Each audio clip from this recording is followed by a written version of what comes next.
আমরা মাস্টার হতে এসেছি, মাস্টারদা বানাবেন না, শেষ কথায় তাই।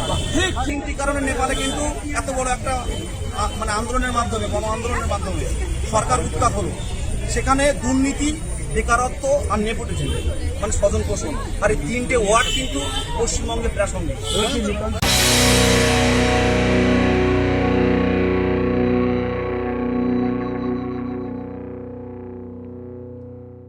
নেপালে সরকার পতনের কথা স্মরণ করিয়ে দিয়ে মমতা বন্দ্যোপাধ্যায় সরকারকে হুঙ্কার দিলেন 2022 সালের প্রাথমিক টেট উত্তীর্ণ প্রার্থীরা।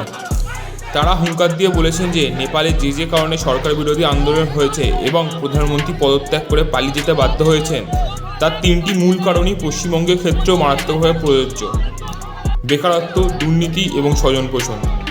সেই পরিস্থিতিতে তাদের দাবি মেনে না নিলে আগামী দিনে এমন আন্দোলন করা হবে যা আগে কখনো দেখেনি পশ্চিমবঙ্গ।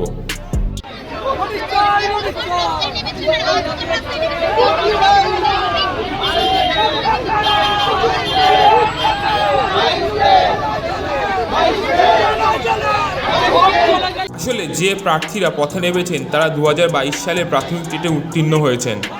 2023 সালে ফল প্রকাশ হয়ে গিয়েছে, কিন্তু রাজ্য সরকার এখনও নিয়োগ করে উঠতে পারেনি, এমনকি কত শূন্যপদ সেটাও জানায়নি। সেই পরিস্থিতিতে বুধবার রাস্তায় নামেন আন্দোলনকারীরা। তারা দাবি করেছেন 50,000 শূন্যপদ থাকার পরেও ভ্যাকেন্সি লিস্ট প্রকাশ করছে না সরকার।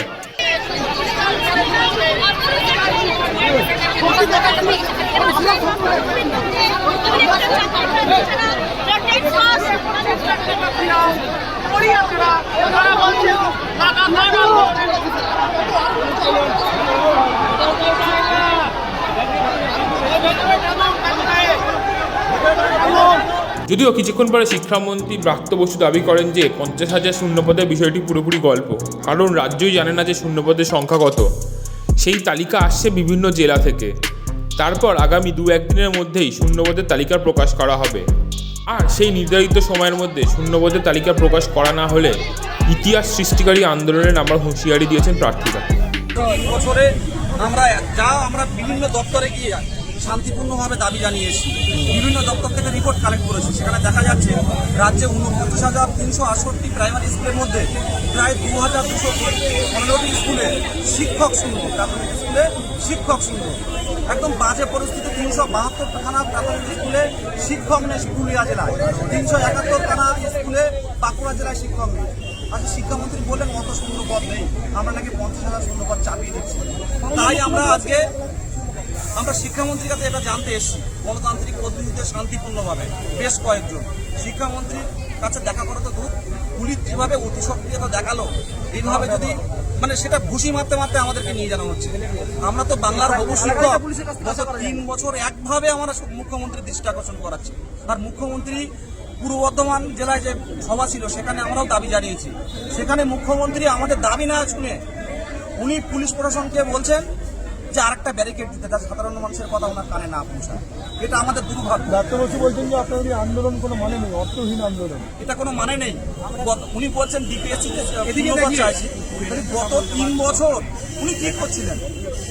গত 3 বছরে কেন শূন্যপদ চাওয়া হয়নি? খোদ বিকাশ ভবন তথ্য দিচ্ছে শিক্ষা দপ্তরকে যে রাজ্যে 2,215টি প্রাইমারি স্কুল শিক্ষক শূন্য, পড়ুয়াদের পঠন পাঠনের ক্ষতি হচ্ছে, অন্য জায়গার টিচার সেখানে বদলি করা হচ্ছে। ভাবতে পারছেন আর যোগ্য টিচাররা 2022 সালে উত্তীর্ণ হয়ে তারা রাজপথে মুখ্যমন্ত্রী, শিক্ষামন্ত্রী থেকে দুর্ভাগ্য কি হতে পারে?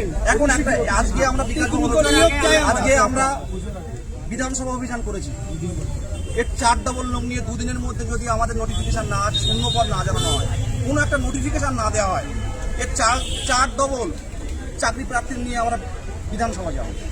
আজকে তো আপনাদের যারা আন্দোলনকারীরা ছিলেন অনেকটা আটক করে নিয়ে যাওয়া করেছে, থানায় নিয়ে গেছে। সেটা কবে আর একটা বিধানসভা অভিযান কবে? আমরা 2 দিন অপেক্ষা করবো। শিক্ষামন্ত্রী বলেন 2-3 দিনের মধ্যে আমরা নোটিফিকেশন দিব। আর একটা বার্তা দিতে চাই যে আন্দোলন করলেই কি বিরোধী?